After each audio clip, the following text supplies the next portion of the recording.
গ্ৰহণ কৰিব। আজি আমাৰ সকলোৱে অসমীয়া সমাজ জীৱনৰ অসমীয়া ৰাইজৰ বা অসমীয়াৰ থলুৱা অসমীয়া থলগিৰি অসমীয়াৰ আজি ৰঙালী বিহুৰ আজি উৰুকা। আমি সকলোৱে জানো আজি গৰু বিহু। আজি এই শুভ দিনটোত মই নিৰ্যাতন বিৰোধী ঐক্য মঞ্চ অসমৰ এই যি মানৱ অধিকাৰ সংগঠন, এই সংগঠনটোৰ মই ৰাজ্যিক সাধাৰণ সম্পাদকৰ দায়িত্বত আছোঁ। আৰু এই ৰাজ্যিক সাধাৰণ সম্পাদকৰ দায়িত্বৰ পৰা আজি মই সকলোলৈকে আপোনাৰ বহাগৰ বিহুৰ আজি উৰুকাৰ দিনা মই সকলোলৈকে শুভেচ্ছা জ্ঞাপন কৰিছোঁ, ৰঙালীৰ শুভেচ্ছা জ্ঞাপন কৰিছোঁ। আৰু সকলোলৈকে মই সকলোৱে যাতে আৰু সকলোৱে নিজৰ লগতে পৰিয়ালটোৰ যাতে ৰঙালী বিহুৱে কঢ়িয়াই আনক সুখ শান্তি আৰু সমৃদ্ধি উন্নতিৰ জখলাৰে যাতে সকলোৱে দোপতদোপে আগবাঢ়ি যাব পাৰে। আজি এই উৰুকাৰ দিনা তাকেই কামনা কৰিছোঁ। সকলো অসমবাসী ৰাইজক আজি এই আমাৰ হিয়াৰ আমঠুৰ ৰঙালী বিহুৰ ওলগ জনালোঁ। আৰু আপোনালোকে গম পাইছে যে বিহু হ'ল অসমীয়া জাতিৰ আয়ুস ৰেখা। বিহু আমি আমাৰ হিয়াৰ আমঠু। বিহু হ'ল অসমীয়া জাতিৰ আপোনাৰ এখন দাপোন। আৰু বিহু হ'ল অসমীয়া জাতিৰ মেৰুদণ্ড। বিহু হ'ল অসমীয়া জাতিৰ এটা আপুৰুগীয়া সাংস্কৃতিক সম্পদ অসমীয়াৰ। গতিকে আজি এই দিনটোত আমি যথেষ্ট উলহ মালহেৰে আজি বিহু উদযাপন কৰিছোঁ। পুৱাতেই গৰু গা ধুৱালোঁ। আৰু মই ভাবোঁ যে কি অসমৰ যিসকল থলগিৰি লোক আছে সকলো প্ৰান্ততে আজি সকলোৱে নিজৰ বিহু উলহ মালহেৰে উদযাপন কৰিছে। হয়তো পুৱাতে সকলোৱে মোৰ দৰে গৰু গা ধুৱালে। আৰু এতিয়া আমি যিসকল আমাৰ মাংগলিক কাম কাজ আছে সেই কাম কাজৰ ক্ষেত্ৰত আমি আগবাঢ়িছোঁ। আৰু মই ভাবোঁ যে কি বিহু হ'ল আমাৰ অসমৰ এটা স্বতন্ত্ৰ পৰম্পৰা। আৰু বিহু হ'ল অসমীয়া এটা ঐতিহ্য। আৰু বিহুৱে আমাৰ এটা পৰিচয়। আৰু বিহু এই ৰঙালী বিহুৱে যি এটা ঐতিহ্য বহন কৰি আহিছে বা অসমীয়া জাতিৰ যি এটা দাপোন বুলি মই কৈছোঁ। যে আমি যদি চাওঁ যে আপোনালোক এই বিহু গীতবিলাক এই ৰঙালী বিহুতে আমাৰ বিহু হুঁচৰি থাকে। মহিলাসকলে হয়তো তেওঁলোকৰ জেং বিহুত আছে কণী যুঁজ। আজি হয়তো পূৰ্বতে বহু জেগাত আজিৰ দিনটোতে ম'হৰ যুঁজ হৈছিলে বা আজি কিছুমান চৰাই যুঁজকে আদি কৰি বিভিন্ন ধৰণৰ আমাৰ পৰম্পৰা আছে। ধৰক এই যিবিলাক আমি মানি চলোঁ তাতে অসমীয়া মানুহৰ, মই যিহেতু এজন আহোম জনগোষ্ঠীৰ লোক, গতিকে আমাৰ বিহুটো একচুৱেলি আমাৰ কেইবাভাগতো আমাৰ আহোম সম্প্ৰদায়ৰ লোকসকলে বিহু উদযাপন কৰে। কিছুমান কেঁচা কেঁচা বুলি কয় যিবিলাক আচলতে তেওঁলোকে মলাজুপীয়াসকলেও বিহু বেলেগ ধৰণে উদযাপন কৰে। তেওঁলোকে জা জলপানেৰে বিহু উদযাপন কৰে। আমি মই বিশেষকৈ আমি পকা অসমীয়া বুলি কয়। আমি আচলতে আমাৰ যিহেতু সাঁজ পানী এইটো যিটো অসমীয়াৰ বা আহোমসকলে যিটো সাঁজ বুলি কয়, যিটো মদ অসমীয়া থলুৱা মদ আহোমসকলৰ ঐতিহাসিক আপোনাৰ যিটো তেওঁলোকৰ পৰম্পৰাগত যিটো আমি সাঁজ বুলি কওঁ বা যিটো মদ অসমীয়াত থলুৱা মদ বা আহোমসকলে পৰম্পৰাগতভাৱে যিটো মদ প্ৰস্তুত কৰে, সেই মদেৰে আজি আমি কিছু মাংগলিক কাম কাজ কৰোঁ আমাৰ উপৰিপুৰুষৰ কাৰণে। সেই কাম কাজ ইতিমধ্যে আমাৰ সমাপন হৈ গৈছে। হয়তো 12 বজাৰ আগতেই এই কাম হয় আমাৰ। তো গতিকে আমি যথেষ্টখিনি উল্লাস হৈছোঁ আমি উৎফুল্লিত হৈছোঁ আজি বিহু উদযাপন কৰিবলৈ পাই। আৰু এতিয়া দেখা গৈছে যে আচলতে বিহুৰ আমাৰ হুঁচৰি আজি হয়তো বহু ঠাইত আজি বিহু হুঁচৰি পৰিৱেশন কৰিব। যিসকল আগতে পূৰ্বৰ নিয়ম আছিলে যে গাঁওখনৰ যিজন বয়োজ্যেষ্ঠ বা গাঁওখনৰ প্ৰত্যেকখন সমাজতে একোটাহঁত নামঘৰ থাকে। আমাৰ প্ৰতিখন গাঁৱতে নামঘৰত আজি প্ৰথম বিহু তেওঁলোকে তাতেই বিহু হুঁচৰি আৰম্ভ কৰে। আৰু হয়তো মই ভাবোঁ যে কি কাইলৈ মানুহৰ বিহু, কিন্তু কাইলৈৰ পৰা বিহু বা হুঁচৰি গোৱাৰ আমাৰ পৰম্পৰা আছে যদিও কিন্তু প্ৰথম দিনাখন আচলতে গাঁৱৰ মুখিয়াল হওক বা বয়োজ্যেষ্ঠ হওক বা নামঘৰ হওক এইবিলাকত কিন্তু আজিয়ে বহুতে বিহু পৰিৱেশন কৰে। তো মই ভাবোঁ যে কি বিহু আপোনালোকে চাওক বহুত এটা আপুৰুগীয়া ঐতিহাসিক পৰম্পৰা। এই বিহুত মই আপোনালোকক নক'লেও হয় যে তথাপিও আপোনালোকে গম পায় যে এই বিহুত আমি যিসকলে হুঁচৰি গাওঁ আমি তাত মুগাৰ কাপোৰ বা আমি মুগা বস্ত্ৰ ব্যৱহাৰ কৰোঁ। মুগাৰ কাপোৰ বা মহিলাসকলে মুগা চাদৰ, মুগা মেখেলা, মুগা ৰিহা তেওঁলোকে ব্যৱহাৰ কৰে। পুৰুষসকলে মুগা চোলা ব্যৱহাৰ কৰে। ঢোল এটা আমাৰ ঐতিহাসিক পৰম্পৰা। গতিকে আমি বহু ধৰণৰ অসমীয়া পৰম্পৰা আজি প্ৰদৰ্শিত হ'ব। আৰু বিহুৱে যিহেতু এতিয়া এনে এটা পৰ্যায় পাইছেগৈ যে প্ৰথমতে ৰাজ দৰবাৰৰ প্ৰথমতে আচলতে চোতাললৈ আহিছিলে বিহু প্ৰথমতে গছতলত আছিলে বিহু। সেই গছতলৰ বিহু আচলতে আহোম ৰাজতন্ত্ৰৰ দিনত প্ৰথমতে আহিলে ৰংঘৰলৈ। আচলতে ৰজাই বা ৰাজ বিষয়াসকলে আমোদ প্ৰমোদৰ কাৰণে বিহুক তেওঁলোকে ৰংঘৰৰ বাকৰিত উদযাপন কৰিছিলে। সেই ৰংঘৰৰ বাকৰি পোৱা বিহু আচলতে মানুহৰ কিছুমান সম্ভ্ৰান্ত ঘৰলৈ আহিল। বিহু কোনোবাই আমন্ত্ৰণ কৰি আনিলে, ধৰক আমন্ত্ৰিত বিহুৱে যেতিয়া মানে আপোনাৰ কিছুমান সভ্ৰান্ত মানুহৰ ঘৰৰ চোতাল গছকিলে, চোতালৰ পাছত আহিলে মঞ্চ বিহু পাছত আচলতে ইলেক্ট্ৰনিক মিডিয়ালৈ আহিলে বিহু।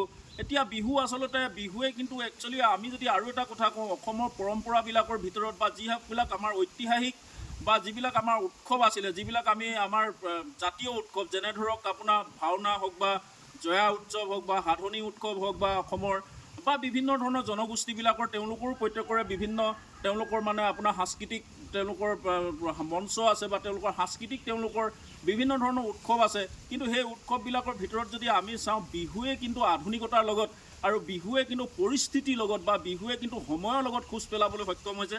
পূৰ্বতে বিহু যি জনপ্ৰিয়তা আছিলে, হয় আজি অসমৰ কিছুমান সংস্কৃতিয়ে বা সংস্কৃতিৰ উৎসৱে কিন্তু এতিয়া জনপ্ৰিয়তা হেৰাইছে, ধৰক বহু জনপ্ৰিয়তা হেৰাইছে, কিন্তু বিহুৱে জনপ্ৰিয়তা হেৰুওৱা নাই।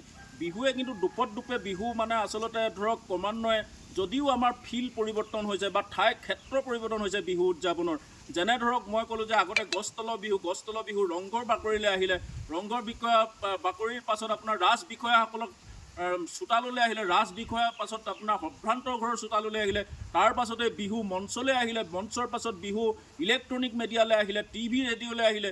বিহু এতিয়া আপোনালোক দেখিছে যে আচলতে দেশে বিদেশে এতিয়া বিহু যথেষ্ট সমাদিত হৈছে।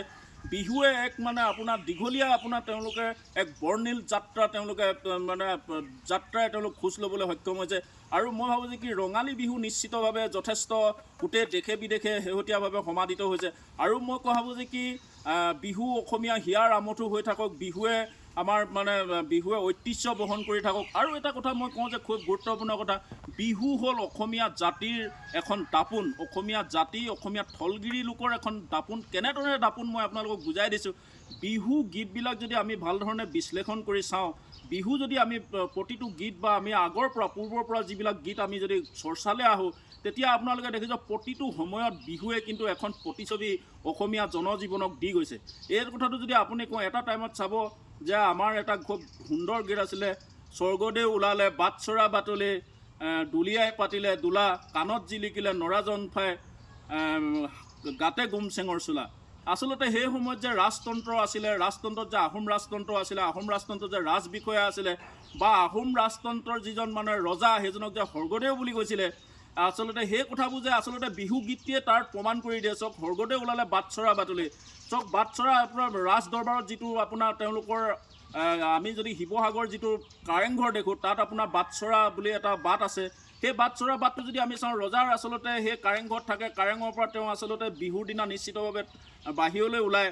আৰু নৰা জংফাই বোলা যিটো আমাৰ সাংস্কৃতিক হেৰি আছিলে, আমাৰ অলংকাৰ আছিলে, সেইটো কথাও আমি সকলোৱে চিনি পাই। আমাৰ যিসকল মানুহে অসমীয়া জাতিৰ প্ৰতি অধ্যয়ন আছে, যিবিলাকে ভাষা সংস্কৃতিৰ প্ৰতি অধ্যয়ন আছে, দুলীয়া বুলি এটা আমাৰ শ্ৰেণী আছিলে। আপোনালোকে জানে এইবাৰ দুলীয়া আমাৰ বহু গাঁৱত অসমত এতিয়া বিভিন্ন ঠাইত দুলীয়া গাঁও আছে। আচলতে এই দুলীয়া গাঁওখন মানে দুলীয়া মানে যিসকলে দোলা বহন কৰিছিলে, মানে দোলা বুলি কওঁতে আমি বুজিছে যে আগতে বিয়া সভা বিভিন্ন মানে ৰোগীয়া মানুহক নিবৰ কাৰণে এখন দোলা ব্যৱহাৰ কৰা হৈছিলে। আৰু সেই দুলীয়াই পাতিলে দোলা, ৰজাক আচলতে দোলাত উঠুৱাই নিয়া হৈছিলে। গাতে গুমচেঙৰ চোলা, আচলতে গুমচেং যিটো আমি সকলোৱে জানো যে আমাৰ মুগাৰ কাপোৰত আমি যিটো মানে চোলা ব্যৱহাৰ কৰোঁ, এইটো আমি গুমচেঙৰ চোলা বুলি কওঁ। গতিকে এই কথাবোৰে কিন্তু আচলতে বিহুৰ আমাৰ যে বিহুৰ এখন যে আমাৰ দাপোন, অসমীয়া জাতীয় জীৱনৰ এখন যে দাপোন, এই কথা আমি মানে এই গানবিলাকৰ পৰাই আমি গম পাওঁ। তাৰপিছতো আপোনালোকে দেখিব যে মানদেশত আছিলে অ' আইকন মন্থৰা বুলি যিটো অসমীয়া গান আছে, এই গানটোতো আপোনালোকে যে মানদেশত আছিলে অ' আইকন মন্থৰা, মানে মানসকলে যে অসম আক্ৰমণ কৰিছিলে, যে মানদেশৰ পৰা যে মন্থৰা বুলি এগৰাকী বুঢ়ী আহিছিলে, তাইও মানে আপোনাৰ লাখুটি লৈ ওলোৱা কথা কয় বিহুৰ বতৰা পায়। এইবিলাক কথা আচলতে আমি আমাৰ যিবিলাক বিহুগীত আমি অধ্যয়ন কৰিলে আমাৰ যিটো ইতিহাস, আমাৰ যিটো অসমীয়া জাতিৰ মানে যিখন প্ৰতিচ্ছবি, ইতিহাসৰ যিখন প্ৰতিচ্ছবি, এই কথা আমাৰ কিন্তু এই বিহুগীতবিলাকে আমাক এটা সুস্পষ্ট ধাৰণা দি যায়। আৰু গান আছে আপোনালোকে চাওক, কোম্পানী জাহাজ চলিলে, কোম্পানী জাহাজ দিখৌত গুম গুমালে, এনেকৈ বুলি গান আছিলে। অৰ্থাৎ দিখৌত সেই সময়ত কোম্পানীসকল যেতিয়া অসমত তেওঁলোকে মানৱ খেদি যেতিয়া অসম তেওঁলোকে নিজৰ অধীনস্থ কৰিছিল, তেতিয়া কোম্পানীৰ বহুত জাহাজ আহিছিলে, ধৰক যিবিলাক দিখৌ নদীয়েদি আহিছিল চাগে, তেতিয়া সেইবিলাকক লৈও গান হৈছে বিভিন্ন সময়ত। আৰু এটা কথা চাওক, আমাৰ ৰাজতন্ত্ৰৰ যেতিয়া মানে আপোনাৰ বিদ্ৰোহীৰ দ্বাৰা, অৰ্থাৎ মোৱামৰীয়া বিদ্ৰোহৰ দ্বাৰা যেতিয়া ৰাজতন্ত্ৰ হেৰাই গৈছিলে, আহোম ৰাজতন্ত্ৰ উফৰি গৈছিলে, সেই উফৰাৰ সময়ত কিন্তু তাৰপিছত তেওঁলোকে বিহুক ব্যৱহাৰ কৰি, বিহুগীত ব্যৱহাৰ কৰি তেওঁলোকে কিন্তু বিদ্ৰোহীসকলৰ ঘৰত তেওঁলোকে আক্ৰমণ কৰিছিলে। সেই গানটো আপোনালোকে হয়তো মনত পৰিব, উৰাই লৈ সৰগৰ পৰা চাইড থাক নিৰগৰ পৰা।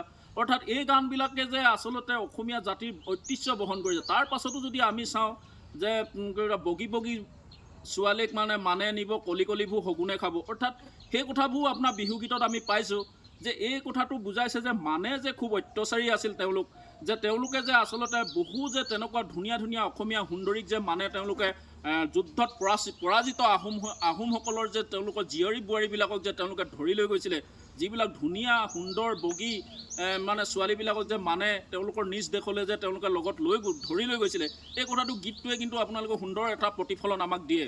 তাৰপিছতো যদি আপুনি চাই আমাৰ যিহেতু আপুনি যেতিয়া আমি 90 দশকৰ কথা কওঁ, তাতো কয় যে নলবাৰী ফুলবাৰী শিৱসাগৰৰ গোলাঘাট চৰাইপুং লক্ষীপথাৰৰ। আমি সকলোৱে জানো যে সেইখিনি সময়ত যিবিলাক এই গানটোত যিবিলাক ঠাইৰ নাম কোৱা হৈছিলে, সেই ঠাইখিনি সময়ত যে আমাৰ যথেষ্ট সেই সময়ত আলফা বিৰোধী অভিযানত যোৱা সেনা পুলিচে যথেষ্ট অত্যাচাৰ কৰিছিলে, বা লক্ষীপথাৰ চৰাইপুঙত যে আচলতে আলফা বিৰোধী অভিযানত তেওঁলোকে যে আপোনাৰ টচ নচ কৰিছিলে বা গাঁৱৰ ৰাইজক অত্যাচাৰ কৰিছিলে, গাঁৱৰ ৰাইজক। বা আপোনাৰ ফুলবাৰী, আপোনালোকে সকলোৱে জানে যে ফুলবাৰীত বহুত তেওঁলোকৰ সেনা সন্ত্ৰাস হৈছিলে, য'ত আলফাই তেওঁলোকে সামৰিক ঘাটি স্থাপন কৰিছিলে, আৰু এই ঘাটিবিলাকক উৎখাত কৰিবৰ কাৰণে ভাৰতীয় সামৰিক বাহিনী সেই অঞ্চলবিলাকলৈ গৈছিলে, ফুলবাৰীলৈ গৈছিলে, লক্ষীপথাৰলৈ গৈছিলে, চৰাইপুঙলৈ গৈছিলে, শিৱসাগৰলৈ গৈছিলে, নলবাৰীৰ কথা আমি সকলোৱে জানো। গতিকে আমাৰ কথাটো হ'ল কি, বিহু গীতবিলাকে এতিয়াও যদি আমি চাওঁ যে প্ৰতিটো বিহুগীত শেহতীয়াভাৱে যদি আপুনি চায় যে বিহুগীতবিলাক অধ্যয়ন কৰিলে এই প্ৰতিচ্ছবিবোৰ আমাৰ মাজতে আৰু এটা হৈছিলে যে বিহাৰীয়ে মানুহ মাৰিছে ৰেলগাড়ী ৰখাই বুলি এটা গান গাইছিলে। সেই সময়ত বিহাৰী আৰু অসমীয়া মানুহত এটা সংঘাত হৈছিলে, ৰেলগাড়ী ৰখাই বিহাৰত যিহেতু অসমীয়া মানুহৰ ওপৰত উৎপীড়ন চলোৱা হৈছিলে, সেই কথাটো বিহুগীতে কি সুন্দৰভাৱে উপস্থাপন কৰিছে। ইয়াৰ পাছতো যদি আমি বিহুগীতবিলাক চাওঁ, শেহতীয়া বিহুগীতবিলাকতো আপুনি চাব পাৰে যে আমাৰ কা আন্দোলনক লৈও বিহুগীত হৈছে। বিভিন্ন ঠাইত আপোনাৰ এই আমাৰ অসম আন্দোলনৰ সময়তো কিন্তু এই পটভূমিক লৈ বিহু গান ৰচনা হৈছে। তো মই ভাবোঁ যে কি বিহুৱে অসমীয়া জাতিৰ এখন দাপোন, বিহু অসমীয়া হিয়াৰ আমঠু, বিহু হ'ল অসমৰ এটা স্বকীয়তাৰ প্ৰতীক। আৰু মই ভাবোঁ যে কি অসমীয়া জাতি বুলি ক'লে আজি আমি যিহেতু এটা স্বতন্ত্ৰ জাতি হিচাপে আমি বহুতক কওঁ বা আৰু অসমীয়াই নিজে দাবী কৰোঁ যে আমি এটা স্বতন্ত্ৰ অসমীয়া জাতি। আমি কোনো কাৰো সৈতে ভাষা সংস্কৃতিৰ ক্ষেত্ৰত আমি কাৰো ওপৰত নিৰ্ভৰশীল নহয়। আমি অসমীয়া জাতি এটা স্বতন্ত্ৰ জাতি। এই স্বতন্ত্ৰ জাতি আমি বুলি ক'বলৈ যাওঁতে আমাক মেইন কথাটো হ'ল কি, আমাৰ স্বতন্ত্ৰ কিছু উপাদান আছে। সেই উপাদানবিলাক যদি আমি ক'বলৈ যাওঁ, অসমীয়া ভাষা সি আমাৰ এটা স্বতন্ত্ৰ উপাদান। অসমীয়া সংস্কৃতি অৰ্থাৎ বিহু হ'ল অসমীয়া সংস্কৃতি। মই আগতেও কৈছোঁ যে এই সময়ত বিহুহে আচলতে অসমৰ সাম্প্ৰতিক পৰিস্থিতিৰ সৈতে খোজ মিলাই আগবাঢ়ি যোৱা এটা আমাৰ সংস্কৃতি হ'ল, সেয়াই হ'ল বিহু। বিহু হ'ল আমাৰ এটা স্বতন্ত্ৰীয় প্ৰতীক, আৰু এই বিহু অসমৰ বাহিৰে ক'তো এনে সময়ত উদযাপন নহয়। আৰু বিহু এনেকুৱা এটা উদযাপন হৈছে য'ত আমি এটা সুন্দৰ পৰিৱেশত আমি বিহু আজি উদযাপিত হৈছে। বিহু কিন্তু আমাৰ যিবিলাক, মই আগতেও কৈছোঁ যে যিবিলাক আমি মুগাৰ কাপোৰ বা মুগাৰ চাদৰ বা মুগাৰে আমি যিবিলাক বস্তু পাট কাপোৰ আমি নিৰ্মাণ কৰি লৈছোঁ, আমাৰ বস্ত্ৰ নিৰ্মাণ কৰি লৈছোঁ, এইবোৰ আমাৰ ঐতিহাসিক পৃথিৱী ক'তো এইবিলাক তেনেকুৱা ধৰণৰ এই ধৰণে বিহু উৎসৱ বা এনেধৰণৰ আপোনাৰ মুগাৰ তেওঁলোকৰ বস্ত্ৰ নিৰ্মাণ পৰা আদি কৰি এইবিলাক কাম বেলেগ কোনো দেশত হোৱা নাই। গতিকে মই ভাবোঁ যে বিহু আমাৰ এটা স্বতন্ত্ৰ সত্তাৰ প্ৰতীক অসমীয়া জাতিৰ। আৰু বিহু বিষয়ে মই নিশ্চিতভাৱে আপোনালোকক কৈ শেষ নহ'ব। আৰু বিহু হ'ল অসমীয়া কৃষিভিত্তিক উৎসৱ, আৰু আমি কৈ আহিছোঁ যে বিহু এটা অতি কৃষিভিত্তিক উৎসৱ। আৰু ইয়াত আমি যিবিলাক গৰুৱে যিহেতু আপোনাক আমাৰ মানৱ জাতিক তেওঁলোকে হাল বায়, বা তেওঁলোকে আমাক অসমীয়া জাতিটোক তেওঁলোকে অন্নমুঠি যোগান বা আমি খেতি বাতি কৰাৰ ক্ষেত্ৰত গৰু ব্যৱহাৰ সৰ্বাধিক হৈছিলে। গতিকে অসমীয়া মানুহে প্ৰথমতে গৰুক পূজা কৰে। আৰু আজিৰ দিনটো হ'ল কি, গৰুৰ কাৰণে এটা স্পেচিয়েল, আজি গৰু বিহু। তেওঁলোকক এইটো মানুহৰ বিহু আগতকৈ কিন্তু গৰু বিহুটোক আগস্থান দিছে। এইটো কাৰণে দিয়া হৈছে যে গৰুৱে বহু সময়ত মানৱ জাতিক তেওঁলোকে আচলতে নিজে হাল বায়, তেওঁলোকে বোজা বহন কৰি তেওঁলোকে মাটিক কৰ্ষণ কৰি তেওঁলোকে আচলতে এই হেৰিটো মানুহক দিছে। তেওঁলোকে আচলতে এই খেতি কৰিবৰ কাৰণে যিখিনি তেওঁলোকৰ প্ৰয়োজনীয়তা বা তেওঁলোকক খেতি কৰিবৰ কাৰণে যিটো মাটি চহ কৰা তেওঁলোকৰ গৰুৱে কৰি দিছিলে। গতিকে গৰুক আজিৰ দিনটোত এক পূজা কৰাৰ এটা অন্যতম দিন হিচাপে এটা জীৱ জন্তুৰ প্ৰতি গৰু জন্তুটোৰ প্ৰতি যে আচলতে অসমীয়া মানুহৰ এটা তেওঁলোকৰ নিজতকৈও বেছি তেওঁলোককে প্ৰথম আগস্থান দিছে, এই কথাটোৱে কিন্তু এটা সুকীয়া ঐতিহ্য বহন কৰে। আৰু মই বৰ দীঘলীয়াকৈ কৈ নাথাকোঁ, বিহুৰ বিষয়ে কৈ মেলি চাগে আমাৰ শেষ নহ'ব। বিহু আমাৰ অসমীয়া জাতিৰ আয়ুস ৰেখা। এইখিনিতে এটা কথা কওঁ, যিসকলে ৰঙৰ উৎসৱ মানে আপোনাৰ ফাকুৱাৰ পৰা আদি কৰি অন্যান্য যিবিলাক বাহিৰৰ সংস্কৃতিৰ প্ৰতি তেওঁলোক মানে আমাৰ অসমীয়া মানুহে তেওঁলোকে মানে নিজকে ছগাৰ দৰে জঁপিয়াই পৰে, কিন্তু আজি হয়তো সেই উৎসৱবিলাকক জঁপিয়াই পৰে। কিন্তু অসমীয়া আজি হিয়াৰ আমঠু বিহু আজি আমি কেনেধৰণে উদযাপন কৰিছোঁ অসমীয়া মানুহে, কিন্তু যিসকলে এই কথাবোৰ সকলোৱে মানে এই কথাবোৰ আজি আমি চিন্তা কৰাৰ সময় আহিছে। গতিকে মই ভাবোঁ যে কি আজি সকলোৱে উৎফুল্লিত হওক, সকলোৱে আনন্দত মতলীয়া হওক, সকলোৱে বিহুক মানে আপোনাৰ বিহুক উদযাপন কৰক। বিহুত আমি আচলতে সকলো উজাৰি আমি বিহুত মানে বিহুৰ লগত আমি সম্পৃক্ত হওঁ। আৰু মই এই মুহূৰ্তত নিৰ্যাতন বিৰোধী সকলো মোৰ সতীৰ্থবৃন্দ মানে মধ্যম তৃণমূল সকলো সতীৰ্থলৈ মই আজি শুভেচ্ছা জ্ঞাপন কৰাৰ লগতে অসমৰ বিভিন্ন প্ৰান্তত বসবাস কৰি থকা মোৰ সন্মানীয় যিসকল বন্ধু বান্ধৱ, ভাই ককাই, পিতৃ মাতৃৰ লগতে মোৰ সকলো ধৰণৰ আত্মীয় স্বজনৰ লগতে মই সকলো অসমবাসীক এই বিহুৰ উলগ আৰু শুভেচ্ছা জ্ঞাপন কৰি মোৰ বক্তব্য সামৰণি মাৰিছোঁ। জয় আই অসম।